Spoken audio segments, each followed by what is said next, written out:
Hello, everyone, and thank you for joining us for this Tuesday talk. My name is Jen Chaney. I'm the Vice President of Franchise Development for Right at Home. I have my friend Lisa joining me today. Lisa, I'm going to have you introduce yourself to our listeners, viewers, here in just a moment. But before we get started, for our live viewers, listeners, we love audience participation. So, you can participate as an audience member by clicking on the Q&A button on your Zoom screen. It's either at the top or the bottom of your Zoom screen, depending on how you have it set up. Click on that Q&A button, and then you can type in a question. So, Lisa, I will have the Q&A box up on my screen. I will watch the question list. As the questions come in, I will make sure that I get them asked over the course of the next 30 minutes as we visit. Okay. So, don't be shy. If you have a question, please, please, please type it in the question box because, again, we love audience participation. It just makes for a much more seamless conversation. But Lisa, if you would please go ahead and introduce yourself to our listeners, including name, title, and a general description of what that title means. Yes, of course. Thank you, Jen. I'm excited to be here today with you. And my name is Lisa Thompson, and I am the Director of Sales at Right at Home. I also have an arm in our referral, strategic referral networks. So, what that means is I am here to support all of our franchise owners in helping them grow, either through going out and making relationships at your local territory with referral sources, or if we can create some strategic partnerships from a corporate standpoint where we can help drive referrals to you. So I have kind of two parts to my role here at Right at Home. And I've been here for a couple of years. Okay, perfect. Thank you for that. All right, so let's start at the very beginning Okay. because and I know that you're partial because this is what you do, but I also am very partial in what you do because it's a very, very important part of being a right at home franchise owner. Everything about being a right at home franchise owner is important, don't get me wrong, but this is a very key piece of every single one of our business owners and how they own and operate and grow their business. So let's start in the very beginning, knowing that the audience of people that are watching this are people that are interested in joining the right at home system. So let's start with even before their business opens. Okay, Mhm. so they've just signed their franchise agreement. They're going through onboarding and training with Right at Home Corporate, working with their Right Start onboarding manager. At what point do you come into the picture? So that's a great question. So, typically, what happens is before you come to Residence Week, which is our week-long training that you come in, becoming a new franchise owner to learn a little bit more about home care in general and how to operate your business, we have implemented a little bit of sales prior to you coming.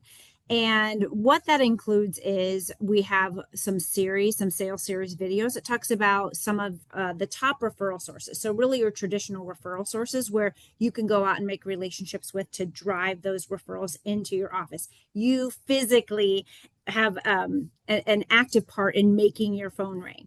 So we have those sales series videos so you can learn more about home health, about hospice, about those hospitals, about those skilled nursing facilities or rehabs or communities that you're going to be going and establishing relationships with.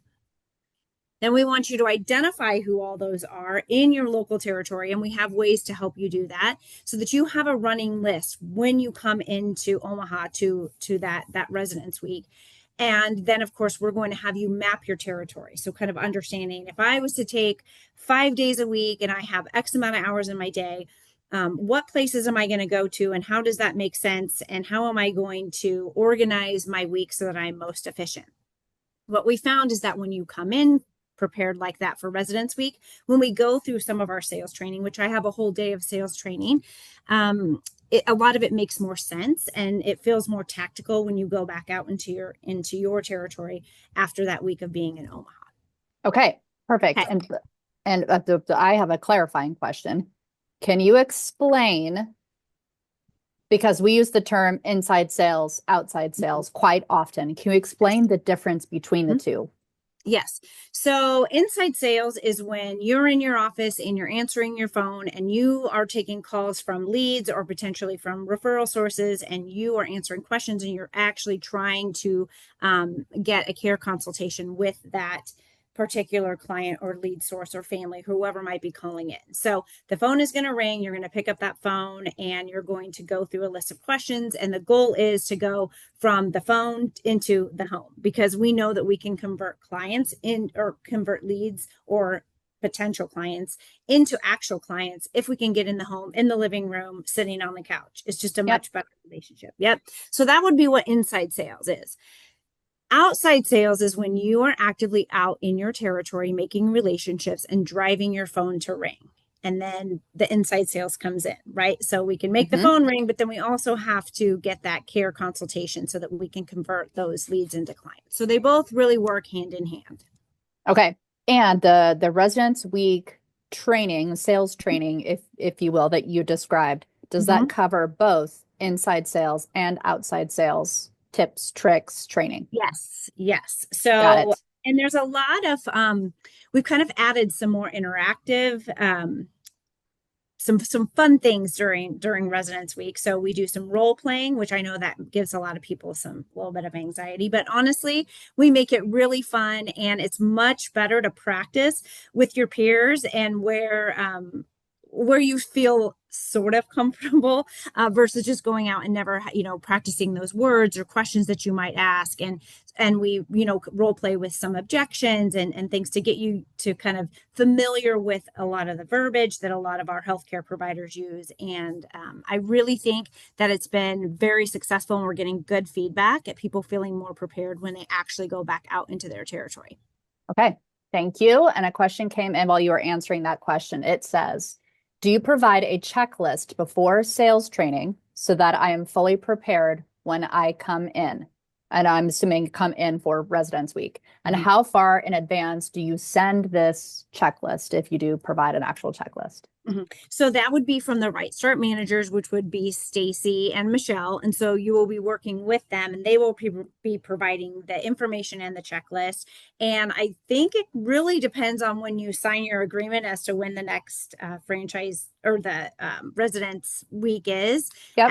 as to the timing. But we would make sure that you would have enough time to feel completed and and ready. Yes. And Okay. again, we know, Jen, as adult learners, that some of the stuff that we're going to be asking you to watch, you may not remember a whole lot of it. And that's why we're going to review it again when you come into Residence Week. But it just gives you kind of an idea of what we're going to be talking about. And it gives you a chance to hear something a couple times. Thank you for that clarification. Mhm. And something that you mentioned earlier that I wrote down, I love the fact that you and your team help our new franchise owners because it's a frequently asked question that me and the franchise development team receive. They just purchased a new territory. They try to do the best that they can to get out there and find those referral sources in their Mhm. territory. Love that you guys provide some guidance on how best to find those and where they are. Yes. But something that I want to tie back to when you first were introducing yourself, strategic referral network. So can you describe each franchise owner has referral sources in their territory? What is that I just described as compared to strategic referral networks? Because I know that there's a difference between the two. So can you explain kind of those strategic referral networks that we have and kind of those broader partnerships, Mhm. national partnerships, and then locally a franchise owner, the referral networks that are in their local territory and kind of the difference between the two and maybe how they kind of overlap? Yes. So that's a great question. So, traditional referral sources are going to be the ones that you are actively in your territory going and making relationships with. So, again, Mhm. home health, hospice, your rehab, your hospitals are all going to have social workers. They're going to have case managers, and it's going to be up to you to go and establish those relationships. We're going to guide you as to who they're going to be and how you can find them, and we're going to even arm you with key target profiles, and it's going to say this is who you need to meet, and this is what their objective is, and this is your value add as a home care company. And these are 15 questions that are great questions to get started. I'm a Awesome. firm believer on being a gatherer of information with our referral sources versus a giver. So we talk a lot about asking really great questions. Yep. Those types of referral sources are vitally important for the growth of your business and the sustainability of your business, because you are the one that is in control of you making that phone ring, right? When we think about our strategic alliances from a corporate standpoint, we make relationships with certain home healthcare companies that might be national, certain hospice companies which might be national. We make relationships with long-term care, third-party billers. So you could be part of that, and you could get referrals driven to you if you're signed up for that type of strategic partnership.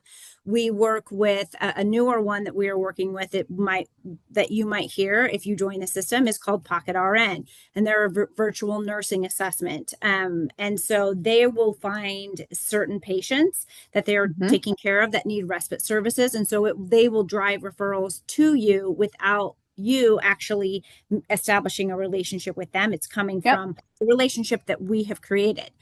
Now, that being said, Jen, some of these relationships like home health and hospice companies, we can make these partnerships and know that, hey, we have the same type of mission. We know that we complement each other's services. We know that we align very well on this healthcare continuum together, and we need each other. Yep. However, you still locally will have to go create that relationship. It's almost like you'll just have maybe an extra, like a key or a handshake or the special like door knock at the door to be able to get in and say, hey, we have this national relationship. Let's figure out how we can work together. So some of these relationships or strategic partnerships won't drive referrals directly to you. It will just be an easier way for you to connect with them locally. And then some of them will actually drive referrals to you, to your office. Yes. And something that you said earlier, that it was a question that we received on our team, a misconception of, yes, we have a lot of national strategic alliances, but as a new franchise owner, you can't rely on just those leads coming in. You can't open your business and then just be like, all right, so Right at Home has all of these national partnerships, and the leads are just going to come in like crazy, and I'm not going to have to do anything myself. So there is going to be a little bit of that, what Lisa just described, plus a lot of you being the new owner, being the face of the business, getting out there in your community, building those relationships. And Lisa's going to go into much more detail when you come in for Residence Week and leading up to Residence Week. But what I'm trying to make is it's a lot of work on you as the franchise owner, getting out there and building those relationships and working the community in conjunction with a few leads that you may just receive naturally just from us being Right at Home and having those national partnerships. Yeah. So 2 questions. Go ahead. I would say it's like you're building the foundation, you're baking your cake. And then the other stuff is just the icing on top. It's the cherry on top that comes. But you have an active role in building that foundation. And that is truly where those consistent referrals are going to come from. Are the ones that you're locally going to make those relationships with. Awesome. Thank you. Thank you for that. 2 questions that came in as you and I were visiting. First one says, will I have to pay for referrals? No, you will not from the ones that you're going to be going in and making relationships, right? In fact, that actually goes kind of against the whole Medicare law thing. Even though we are not Medicare certified, most of the social workers that you call on are working under the Medicare kind of umbrella. So they're all healthcare providers. So they do not want to be enticed. They do not want to be paid. They do not want, you will not be paying for any of those referrals. Now, that being said, there are referrals that can come from marketing that are pay-per-click referrals that our brand fund will send to you, but that is the marketing side, and we're talking the sales side. So the referrals that you're going to drive locally from your hospitals, your home health, those they will not be bought. So there's going to be relationship driven, trust driven, time, persistence, all of those Hmm. things. So those will be driven by your work and time. Okay, perfect. Next question there, and there were two more that came in. It says, and maybe you know this information off the top of your head. If you don't, you can certainly give me that information after this webinar, and I can share it with both with our audience after the fact. But it's asking the percentage of clients from referral sources locally versus clients that you would get from national partnerships. So do you have a ratio of like typically you would get as a new franchise owner, maybe just for example purposes, um, X% of your clients that you receive will come from national partnerships, and the other percentage will come from your own work getting those Yeah, clients. I don't know that, Jen, off the top of my head. Okay. What I do know is the last I looked at our system, I believe 40% of our clients were driven, and this is not leads, so we're talking actual clients, okay? Clients were from healthcare referral sources. So from referral sources that you or our system were actively going out Okay. getting the business. And then the other ones are, word of mouth, those kinds of things. I don't have the exact number of the That's ones. okay. No, that's okay. And that what you just said provides some clarity. But again, as Lisa said, the stat that she just gave you was from actual clients, not specifically leads. Mhm. But certainly, once you become a franchise owner and you start working with Stacy or Michelle, who you would work with one of the two as your Bright Start onboarding Mhm. manager, as well as you start working with Lisa. We should be able to give you a sense of what to expect when you first start out as a franchise owner, percentage of leads that you would get yourself from your own efforts versus the ones that will come in organically from our national partnerships. Okay, so this next question says, as a new owner, what are some of the referral sources that are lower hanging fruit that you typically suggest targeting first? Okay, that's a really great question. I would say this depends on if it's a brand new territory or if it is an existing territory that you are purchasing.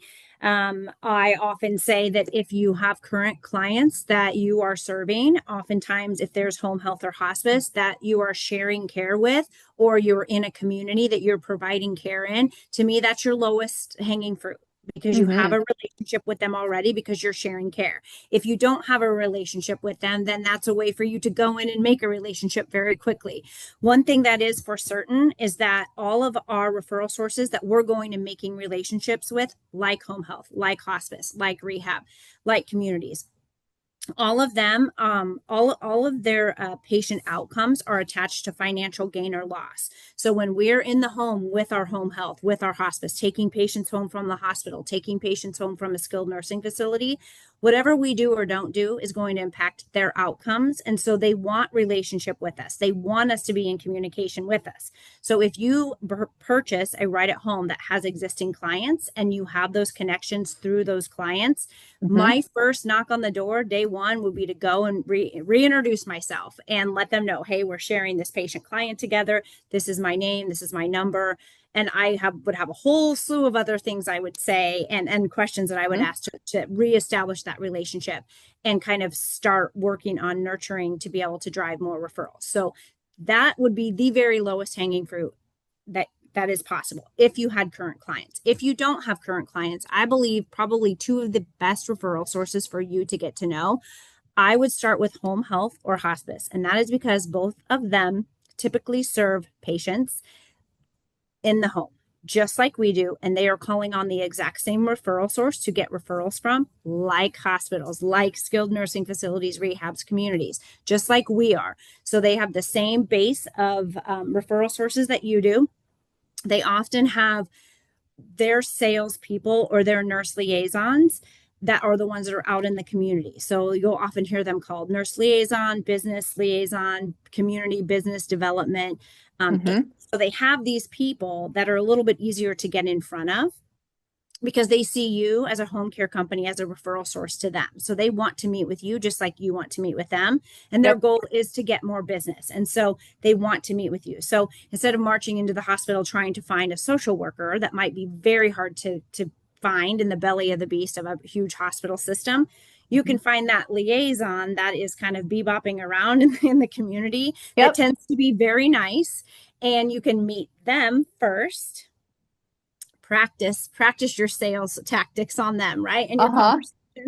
And then they often can kind of befriend you, and they might be able to show you around places too. So number one, they can be a referral source for you that's relatively easy for you to get in front of. And number two, they have a lot of relationships because most of our the liaisons for home health or hospice, they tend to be medical, they tend to be nurses, and they're the ones that are in the hospitals and they're assessing patients before they bring them home because they have to qualify because it's billed Hmm. through Medicare. So there's Yep. certain qualifiers. So because they're medical, they can get into these places pretty easily and they can navigate the hospitals very easily. And so if you can befriend them, then they might be able to just take you to those places that you're having difficulty. So that was a long-winded roundabout answer, No, but that was I would great. say home health and hospice would be my first two places that I would look to establish a relationship with. And if I had to pick a third, I would say skilled nursing facilities or rehabs. And that Hmm. is because they're giving hospital like care, but it is stepped down and they're just a little bit easier to navigate. Sure. And those would be the three that I would first target. Okay, perfect. Next question. It says, do you suggest cold calling these referral sources over the phone or walking in off the street in person? So I'm a big fan of in person. That's what I would do. I would go in person, right? And you may or may not connect with somebody, but I can guarantee you that if you don't connect with one person, you might connect with a different person. And so you might run into a gatekeeper, and so it might take you a few visits to get past that person. So sometimes a win is just getting the right person's name, and then you come back the next week, and then you might get a little bit further. You can call, you can email, you can do a mix of all of it, but I think in person is the very best way to establish relationship. Okay. So this is my own question. This is Yes. not a question. This next question is not on the question list here. But what if there's somebody watching this that's like, I'm not sure if I can do that.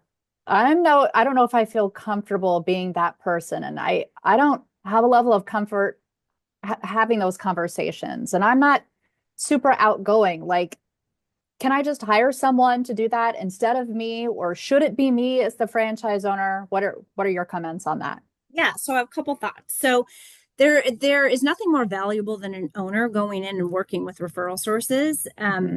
In the fact that this is your baby, right? And you're not going away. Salespeople in this type of position, whether it's home health, hospice, just this type of industry, um, they kind of have a bad rap for kind of moving around, right? So some of these Hmm. referral sources are like, okay, well, they're here today, but they won't be here tomorrow, right? Whereas if Yeah. you're the owner, you're going to be the person and you're not going away because this is your baby, this is your passion, this is your Yeah. money, right? Like this is your Yeah. livelihood.